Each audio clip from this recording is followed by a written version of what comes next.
अब राम मंदिर के लिए जिन लोगों ने आंदोलन किया था, काफ़ी सारे लोग आज भी हैं जिन्होंने वो जेल गए थे। वो कार सेवकों के ऊपर कैसे अत्याचार किया गया था आज भी सबके दिल में या मन में है। और अब उसका फायदा भाजपा उठा रही है। सत्ता तो आ गई, मंदिर तो बन गया, मंदिर भी कोर्ट के आदेश के अनुसार बन गया। तो अब जो भी मंदिर लूट रहे हैं भाजपा ने अपने, अब मैं ऐसे कहता हूं कि स्वार्थ के लिए क्या राम मंदिर का मुद्दा लिया था। अब राम मंदिर के लिए जिन लोगों ने आंदोलन किया था, काफ़ी सारे लोग आज भी हैं जिन्होंने वो जेल गए थे। वो कार सेवकों के ऊपर कैसे अत्याचार किया गया था आज भी सबके दिल में या मन में है। और अब उसका फायदा भाजपा उठा रही है। सत्ता तो आ गई, मंदिर तो बन गया, मंदिर भी कोर्ट के आदेश के अनुसार बन गया।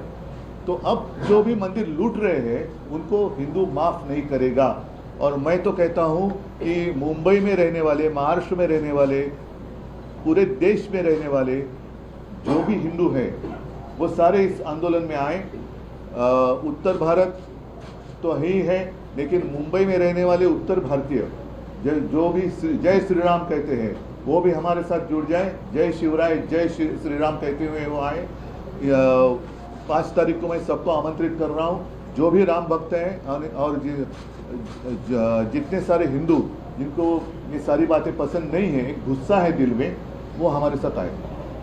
और मैं इसलिए कह रहा हूँ कि उत्तर भारतीयों को भी मैं आमंत्रित कर रहा हूँ।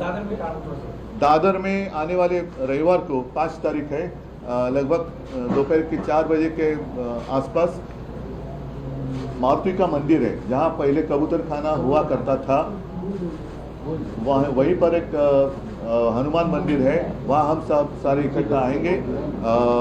राम रक्षा, हनुमान स्तोत्र और हनुमान चालीसा हम वहाँ सबके साथ बोले। उद्धवजी, राम मंदिर उभारणीत सगळ्यात पहिली देणगी तुमच्या पक्षाला दिली, सगळ्यात पहिली बीट तुम्ही दिली, 1 कोटी रुपये। हो, तर मग तुम्हाला हे वाटत नाही का, समजा जर दानपेटीत अपहार होत असेल तर थेट अयोध्येत जाऊन अशा प्रकारांच्या बाबतीत जाब विचारला जावा? अयोध्येत तर मी जाणार आहे, मी काही जायला लाजत नाहीये, अयोध्येत जाणार।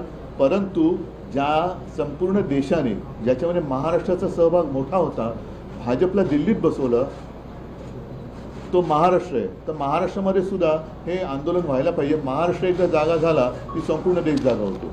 त्याच्यामुळे पहिलं महाराष्ट्रातनं मी सुरुवात करेन आणि अयोध्येत पण जाईन ना मी।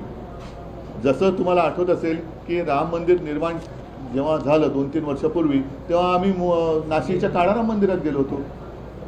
आणि म्हणून आमचं जे हिंदुत्व आहे, जे मी नेहमी सांगतो की अयोध्येत तर राम जन्मभूमी आहे, अयोध्येत राम मंदिर आहे, पण आमचा राम हृदयात आहे।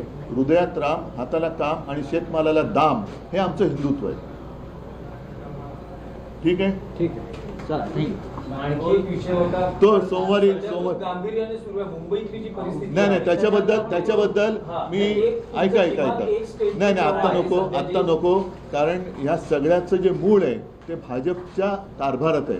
म्हणून या सगळ्या विषयावरती मी पाहिजे तर सोमवारी आपली तयारी असेल तर सोमवारी भेटेन, मंगळवारी भेटेन, आपण विस्ताराने त्याच्यावरती प्रेस कॉन्फरन्स घेऊ। पण आज परत एकदा राम मंदिर, जे ऑपरेशन राम मंदिर भाजप पुरस्कृत चालू आहे, त्याचा निषेध करण्यासाठी आणि जे त्याच्यामध्ये जर कोणी चोरी केली असेल, ते कोणाशी संबंधित असेल, त्यांना शिक्षा झाली पाहिजे।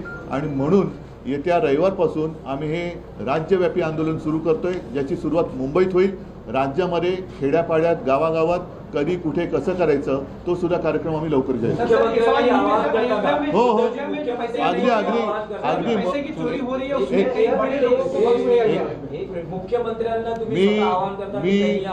मी याच्यामध्ये पद बघत नाहीये। जे राम भक्त असतील, जे अस्सल हिंदू आहेत, ते मग पदानी कोणी असतील, कोणत्याही पदावर बसले असतील, त्या सर्वांनी यावं। ज्यांना रामाबद्दल प्रेम आहे आणि ज्यांना राम मंदिरात होणाऱ्या चोरीचा एक राग आलेला आहे, त्या सगळ्यांनी यावं।